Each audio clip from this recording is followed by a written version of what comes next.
When you talk about the blues, a few names come to mind, but there's one that comes to the surface like a warning call from history. I'm talking about the rawness, the authenticity, the uniqueness of Son House.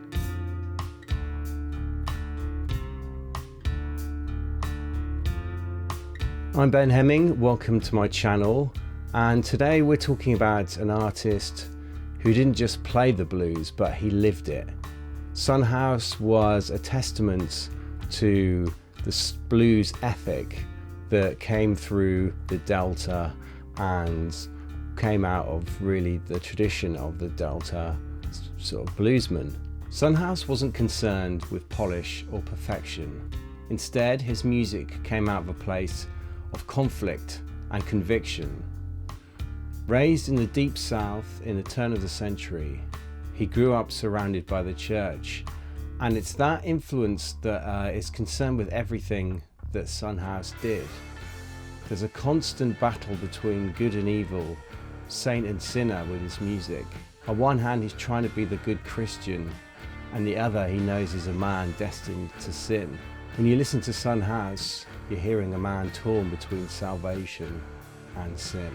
Let's start with his musical themes. Son House wrote like a preacher, afraid of what lies outside the church doors. Songs like Death Letter Blues and Preachin the Blues strike a chord between spiritual dread and desire. There were songs about trying to come to terms with what it is to be a human and to be tempted in a world full of temptations. At the time, there was a cultural change happening in America, especially to do with class and race, and Son House really did epitomize that in his music. His songwriting was built on emotional simplicity, and he doesn't try to hide that or dress it up in a metaphor. He's really telling you it as it is, straight and to the point. Guilt, redemption, fear, temptation, they all come through in his music and the themes that he chooses to sing about. One of the defining traits in his songwriting is repetition. When he repeats a line, it's not for catchiness. It's almost like a mantra he's trying to get into our minds. By constantly repeating lines as he does in certain instances, he's redefining and also re-emphasizing the point that he's trying to put across in that particular song or with that particular lyric. It's like he's driving you deeper into an emotion until you can't escape it. Musically, Son House defined how the blues would sound for generations. His slide guitar wasn't smooth or pretty, it was raw, it was fierce. And that's something that's had a real influence on me as a musician who draws a lot from the blues. With my guitar playing, I'm influenced a lot by how Son House wasn't trying to put across crazy, complicated guitar solos. He was really trying to put across a sense of authenticity in the way he played.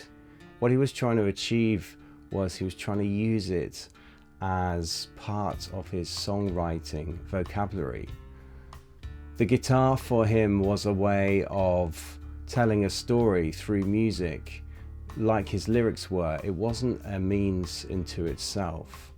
And that's something that I've really related to with my journey as a songwriter, delving deeply into the technical side of the guitar and then moving on to realize how it can become an instrument to put across your message. Instead of complex chords or detailed arrangements, his songs rely upon rhythm, tension, a pulsating beat that really do bring the listener into his music and draw you into the world that he's trying to create through his lyrics. And that rawness wasn't a limitation. Every song, every line feels like it's whispered and shouted at the same time. A contradiction, but also something that works in total unison to the listener. Another key part of Son House's songwriting was his treatment of time and structure.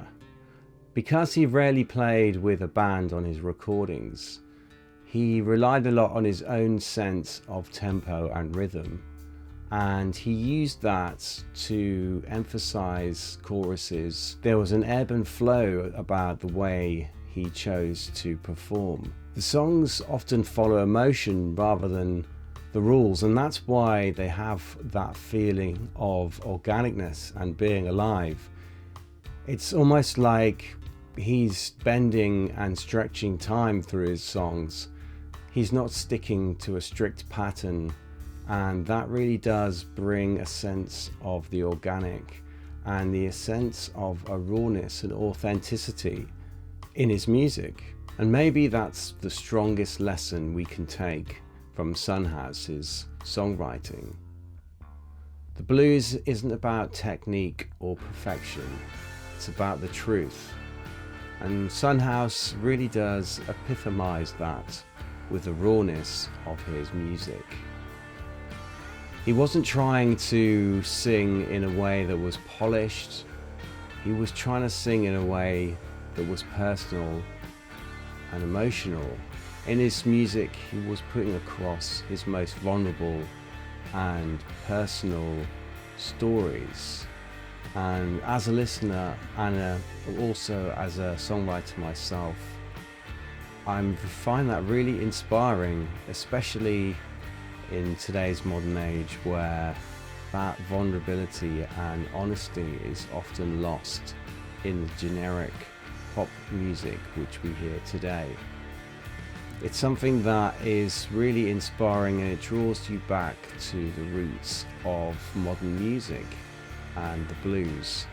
The blues is about truth and honesty, and it's about one man and a guitar and a message. Son House was an influence from anyone to Robert Johnson, to Muddy Waters, and even to more modern artists like Jack White.